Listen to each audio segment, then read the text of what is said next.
Hello, and welcome to my Mire camp. A lot of thought goes into camp building, and so I thought these videos might be more interesting with some perspective on my design choices. This was the second camp I built in 76, following my Helvetia Hermit build.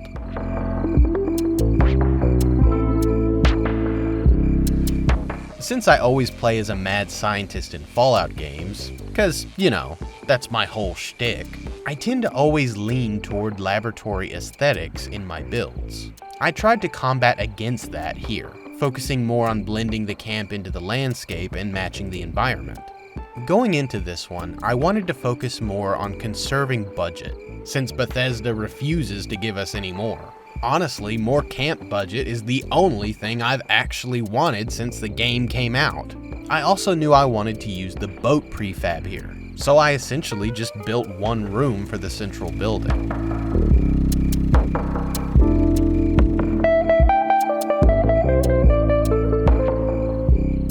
One thing I've started to focus on is giving my camp builds more utility. I still do weekly and daily challenges, so I've started adding functional elements that help me get that sweet score as quickly as possible.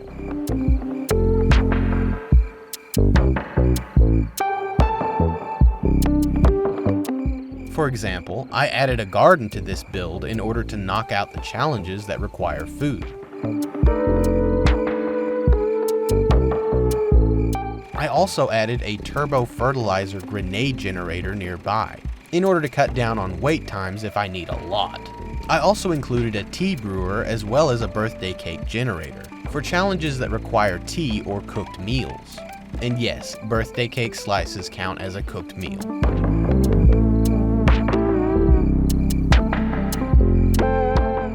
If I'm out of cake though, down by the boat I included a Mire cooker, which also generates cooked meals. And if I need caps, I can quickly sell some purified water from my industrial water purifier or my vintage water cooler.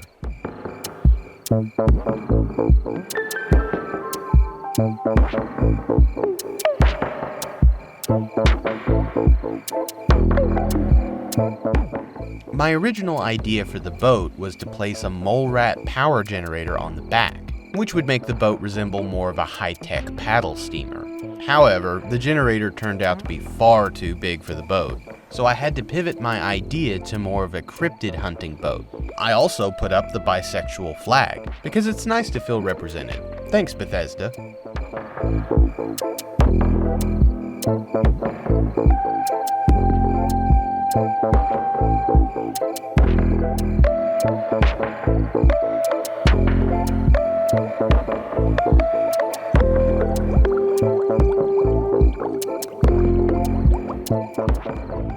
Then I decorated using nautical items and rusty raider power armor, which was supposed to give the impression of underwater treasure hunting.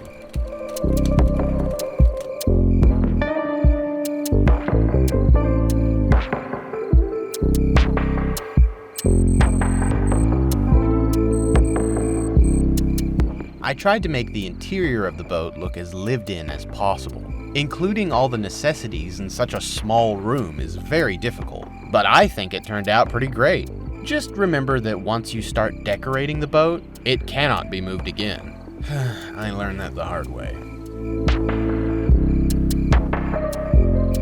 I also try to include vending machines in as many places as possible, rather than just one location, since most people just get frustrated and leave if they can't find it.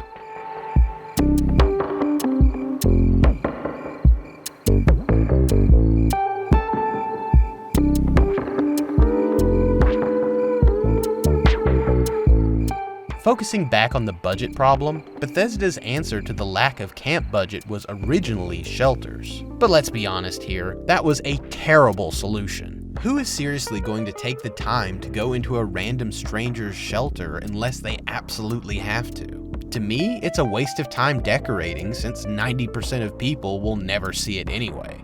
But in order to save camp budget, I decided to utilize a shelter to hold all my workbenches, since crafting tables tend to be harder to naturally fit into a build anyway.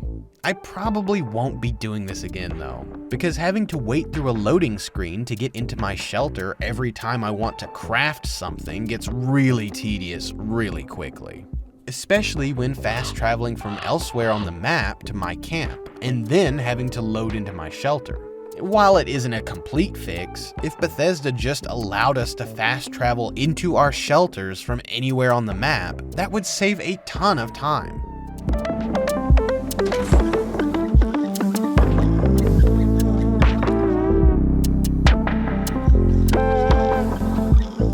I also decided to take advantage of the laxed build restrictions inside shelters to create these cables running all across the ground and walls. This was an effect I originally came up with in Fallout 4, which isn't really a viable option in 76 unless it's in a shelter.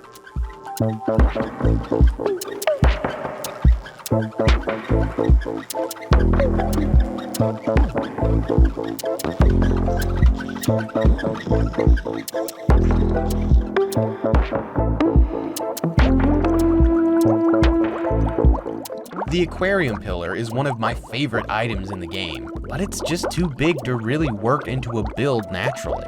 I think some smaller aquariums would be a welcome addition to the game.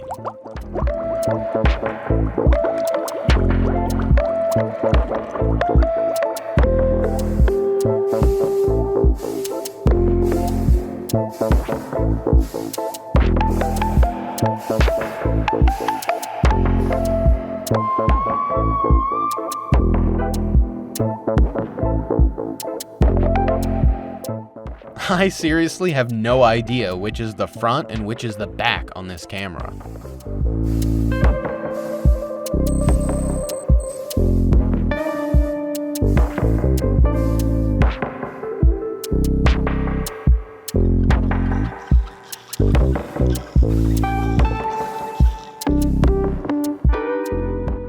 I hope you enjoyed this video, and if you did, be sure to like and subscribe. Also, be sure to check out my other Fallout Camp videos. Thanks for watching.